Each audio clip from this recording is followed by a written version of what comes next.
the drama surrounding Bo Nickal didn't begin in the UFC cage, or with a flashy call-out under the lights. Bo Nickal is in tight and he gets the pin! It started on a wrestling mat in a small Texas gym, long before most fight fans ever heard his name. From the moment he first laced up his shoes and stepped into competition, there was something relentless, almost fated, about the way he moved through opponents. The wrestling world knew his name early.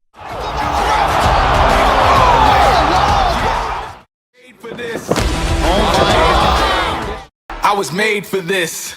Now, the MMA world is scrambling to catch up. He was 5 years old, barely past toddlerhood when his father, a former wrestler himself, began molding him on the mat. What followed was a decade and a half of absolute dominance. By the time he finished high school, Bo had racked up a staggering 183 wins and just 7 losses, claiming 3 Texas state championships and pinning more than 100 opponents along the way. His wrestling wasn't just good, it was overwhelming, aggressive, and surgical. His technique was sharp, but it was the ferocity behind it that made people stare. When he arrived at Penn State University, the stakes got higher. The competition was brutal, unforgiving, and filled with future Olympians. But it didn't matter. Bo didn't just hold his own, he devastated. Within the elite ranks of NCAA Division I, he earned 3 national championships, closing his collegiate career on a streak of 67 straight wins. If anyone thought he'd peak in college, they were wrong. Dead wrong. He aimed for even greater heights, setting his sights on the world championship team. But there, the fairy tale narrative hit a speed bump. Facing the seasoned and battle-tested J'den Cox, Bo came up short.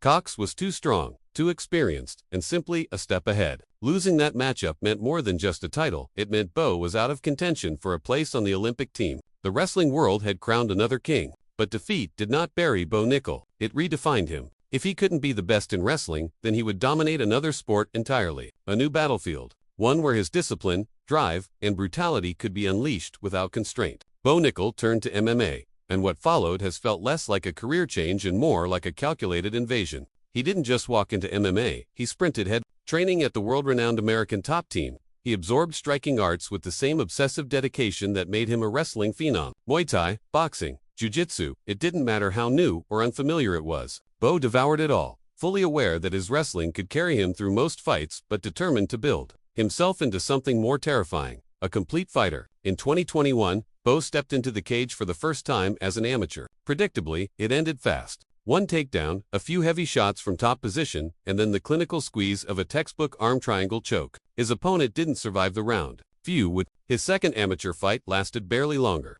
Another showcase of violence from a man whose ground game felt more like a trapdoor opening beneath you. But then came the true test. The professional debut. A 26-year-old Bo Nickal entered the 185-pound middleweight division with the eyes of the MMA world beginning to turn toward him. This time, he didn't even need the mat. He came out aggressive, mixing in body shots and high kicks, not the kind of weapons you'd expect from a wrestler. And then, with a thunderous left hand, he shut the lights off. Knockout. Inside a minute. The narrative had shifted. Bo Nickal wasn't just a wrestler, he was a finisher, a predator, and worst of all, for his peers, he was still evolving. With the MMA world buzzing, Nickal landed on Dana White's Contender Series, the UFC's gateway for prospects to prove they belong. He faced the unbeaten Zachary Borago, who barely had time to register the moment before Bo was all over him. A right hand, a scramble, a tight squeeze. Less than 70 seconds in, the fight was over. Cranking on that neck again. I don't know if he's under it. But despite the dominance, Dana White hesitated. He wasn't ready to hand out a contract just yet. Too green, perhaps. Too soon. Bo didn't flinch. He returned just over a month later. This time, against 7-1 prospect Donovan Beard, a sharper opponent on paper. But the result was almost cruel in its predictability. A fake takedown lead into a clean right hand, followed by a smooth transition to the ground and a perfectly applied triangle choke. Another finish, this time, inside of 60 seconds. Dana didn't hesitate this time. The contract was his. When the UFC debut finally arrived, it wasn't on some forgotten prelim card. Bo Nickal made his entrance on the main card of a pay-per-view event, a spot usually reserved for names with legacy or gold. His opponent, Jamie Pickett, was a seasoned veteran, tough, dangerous, and hungry. But Bo didn't care about experience. He cared about execution. Pickett tried to hang tough, even landing a counter or two, but Bo's pressure was suffocating. After an opening flurry, the former wrestler returned to familiar waters. A crushing takedown, relentless control, and the slow, vice-like tightening of a rear-naked choke. Pickett fought for air, but there was no escape. Another first-round finish, another statement. In his post-fight interview with Joe Rogan, Bo made it clear he wasn't here for a slow climb.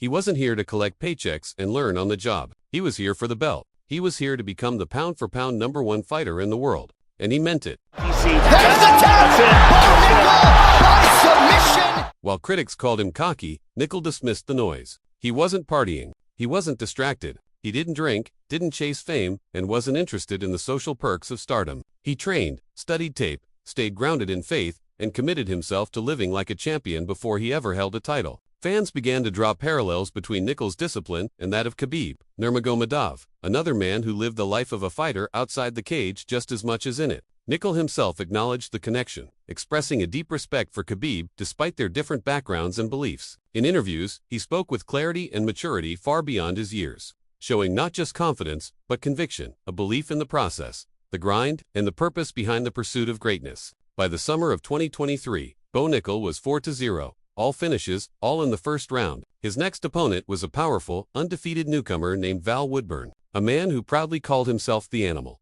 For a moment, there was talk that Bo might finally be tested, that Woodburn's aggression and knockout power could pose a problem. That moment didn't last long. In just 38 seconds, Bo landed a clean left hand that rocked the chin and dropped the beast. The knockout came with surgical precision, timed between wild flurries and defensive stumbles. Another win, another obliteration, and for Bo, perhaps the most satisfying yet a striking finish against an opponent who was supposed to be too dangerous to toy with. 7 fights, 7 first-round finishes. No one had even made it to a second round, not amateurs, not fellow prospects, not veterans. It wasn't just that Bo was winning, it was how he was winning. There was no hesitation, no time wasted. Every fight was a planned demolition, every move calculated. Yet outside the cage, Bo Nickal wasn't celebrating with champagne or drowning in headlines. He was celebrating something bigger, family. That night, in the center of the octagon, he shared with the world that he was going to be a father. Nickal, I love you so much. My wife, I'm a husband. I'm also going to be a father soon. My wife is pregnant.